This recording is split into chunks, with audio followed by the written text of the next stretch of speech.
desde aquí, de el edificio académico Bolívar Rabe de la Universidad Adventista, me gozo en enviarles un saludo y darles la bienvenida al estudio para el capítulo de hoy. Mateo 16, leamos. Llegaron los fariseos y los saduceos para tentarlo a Jesús y le pidieron que les mostrara una señal del cielo.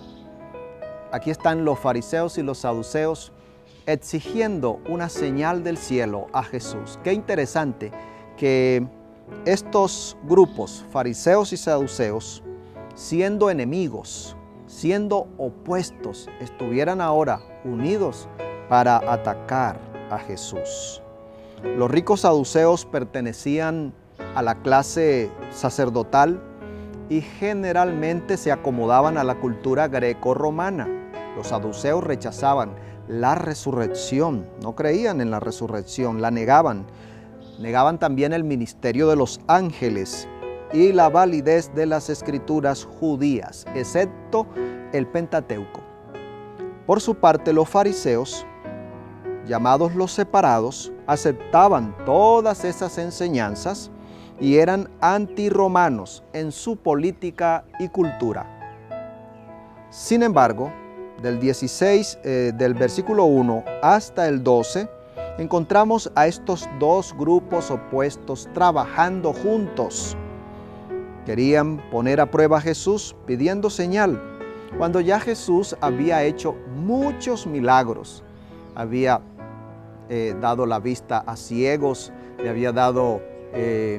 había hecho que sordos oyeran, hasta había resucitado muertos. Sin embargo, ellos seguían insistiendo, seguían poniendo en duda el mesianismo de Jesucristo. Ellos estaban cegados por su celo religioso y también por el statu quo que tenían, por su vida acomodada dentro de sus funciones religiosas y políticas que Jesús estaba ahora desestabilizando. El versículo 13 al 15 encontramos algo muy interesante. Vamos a leer. Al llegar Jesús a la región de Cesarea de Filipo, preguntó a sus discípulos diciendo: ¿Quién dicen los hombres que soy yo? A Jesús le interesa mucho que sus discípulos puedan estar convencidos de quién es Jesús. Igualmente Jesús hoy quiere que tú y yo estemos seguros de quién es Jesús. Y por eso también quisiera preguntarte, ¿qué representa Jesús para tu vida? Escríbelo aquí debajo en un comentario. ¿Qué representa Jesús para tu vida? ¿Quién es Jesús para ti?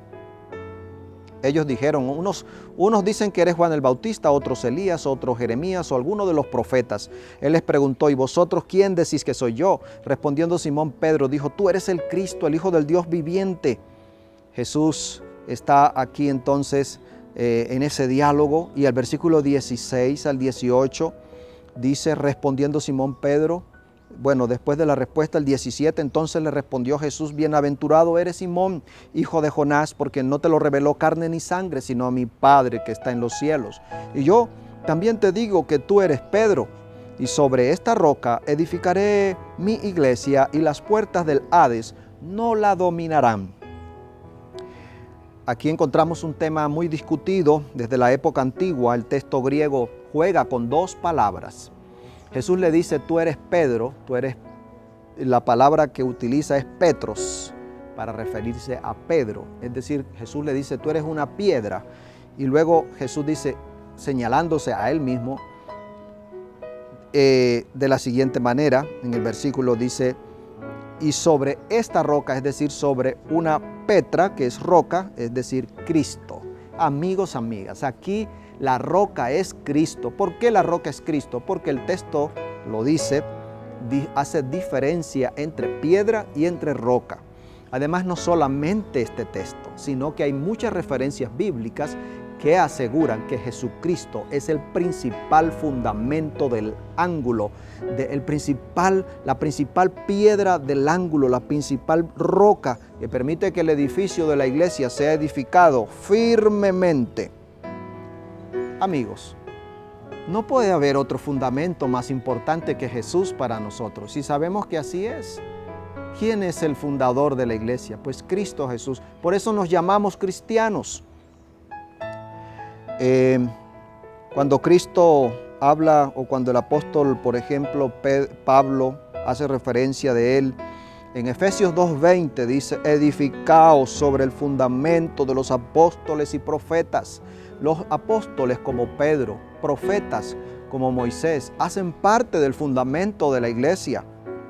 Pero dice, siendo la principal piedra del ángulo Jesucristo mismo.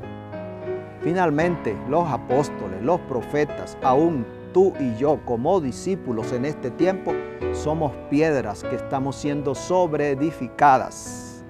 Pero el principal fundamento, la roca de los siglos, es Cristo Jesús y no Pedro, como a veces se piensa. Cuando Cristo está como fundamento de la iglesia, cuando Cristo Jesús está como fundamento de nosotros, de nuestra fe, entonces dice aquí, la muerte no prevalecerá. Dice, y yo también te digo que tú eres Pedro, piedra, y sobre esta roca, Cristo, edificaré mi iglesia, y las puertas del Hades, es decir, de la muerte, no la dominarán. Esta es otra señal de que el fundamento y la roca es Cristo Jesús. El fundamento, el fundador, porque es el que tiene las llaves de la muerte, es el que resucitó y el que nos da a nosotros la victoria sobre la muerte, así como Él venció. Del 24 al 27 hay algo muy interesante de este capítulo que no quiero dejar de lado. Dice, entonces Jesús dijo a sus discípulos, si alguien quiere venir en pos de mí, niéguese a sí mismo, tome su cruz y sígame. Porque todo el que quiera salvar su vida la perderá, y todo el que pierda su vida por causa de mí la hallará. ¿De qué le servirá al hombre ganar todo el mundo si pierda su alma? ¿O qué dará el hombre a cambio de su alma? Lo primero que quiero resaltar es que Jesús en este día, queridos amigos, nos está llamando a tomar la cruz y seguirle, es decir, a tener una renuncia. Esto tiene que ver con renunciar a nuestro ego, renunciar al yo. Para seguir a Cristo es necesario hacerlo, y para convertirnos en verdaderos siervos de Jesucristo tenemos que deponer nuestros intereses, nuestros placeres, nuestros gustos personales para ser realmente seguidores verdaderos, sinceros de Jesús. Y Él pregunta, mira, ¿de qué te sirve ganar todo el mundo? Aferrarte a las cosas materiales si vas a perder tu alma y tu vida eterna. No hay nada más valioso que el reino de los cielos, porque el Hijo del Hombre vendrá en la gloria de su Padre con sus ángeles, y entonces pagará cada uno conforme a sus obras. De cierto os digo que hay algunos de los que están aquí que no gustarán la muerte hasta que hayan visto al Hijo del Hombre viniendo en su reino. Y aquí termina este capítulo con esta declaración que vamos a entender plenamente cuando estudiemos el capítulo 17. Terminamos invitándoles para que no olviden que Jesucristo es el fundamento que hoy necesitamos, y mañana y para siempre. Vamos a orar. Querido Dios, gracias te damos por tu palabra, que podamos seguir avanzando, creciendo en la fe a través de ella. Bendice a todos los que están viendo este video y que pueda transmitirse el mensaje de tu palabra a muchos más. En Jesús lo pedimos. Amén. Dios te bendiga. No olvides darle a la manito, envía tu comentario y comparte el Evangelio. Dios te bendiga.